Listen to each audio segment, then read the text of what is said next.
I was on the men's surgical ward at North Manchester General as a result of a random check, and it's how the mighty fall. I'd never been ill in my life, age 63, hospitals I'd never even been near, let alone in, and suddenly I was there.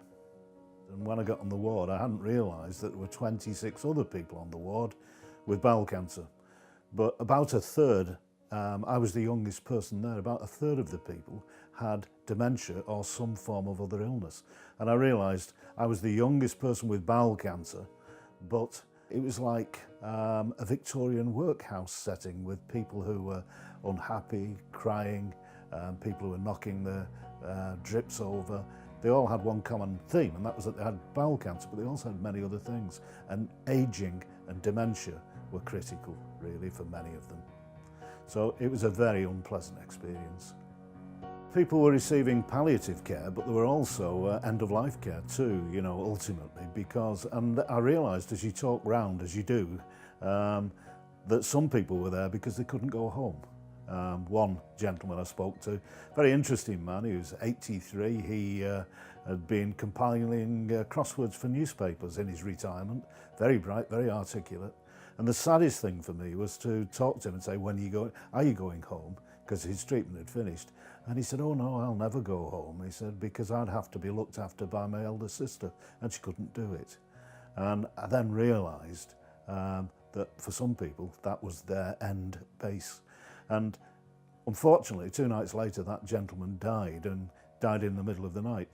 And for me, that was a harrowing experience because I began to talk to him fairly regularly during the 2 days. And it was so sad, but it also brought something else home, my own vulnerability, because I didn't know whether I was going to get better either. It was the beginning of my treatment, not the end of it.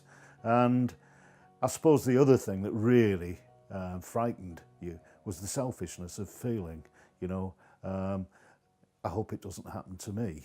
But then being very, very aware that for a significant number of patients, and during that period, 3 people died on the ward. Now, I'd only ever seen 2 people die in a controlled way, and that was my mother and father. And suddenly death was more commonplace than I'd ever experienced it. And it just seemed so wrong that there was no dignity for the people in their final hours. I was asking people what they wanted, and most people wanted to be at home. There was no doubt about that. But some people inevitably would need greater care than that. So when I left the hospital, I started to look at what was provided, and I found the nearest hospice was St Anne's, and that was in Little Hulton, many miles away, and spoke to the chief exec there, and she's a great woman and they're doing a great job. But she had to raise vast sums of money every day because it's a voluntary charity. I then looked at the NHS and talked to the district nursing service, who said to me it was their biggest problem, that often they couldn't carry through their normal nursing duties because they were the last port of call. And on one occasion, when I'd come out of hospital, I waited for 12 hours for dressing changes, and the reason was the district nurse had to sit with somebody who was dying on her own in a big old terraced house near Boggart Clough. I just thought, well, I couldn't object to her being late, but it just struck me that that wasn't proper care, that we should do something better, and that people deserve something better. So that was what led me to start really to lead some sort of campaign to ensure we did things in a different way. There are many, many solutions to end-of-life and palliative care. And it's important we have the full range, because not everybody wants the same thing and not everybody's illness is the same.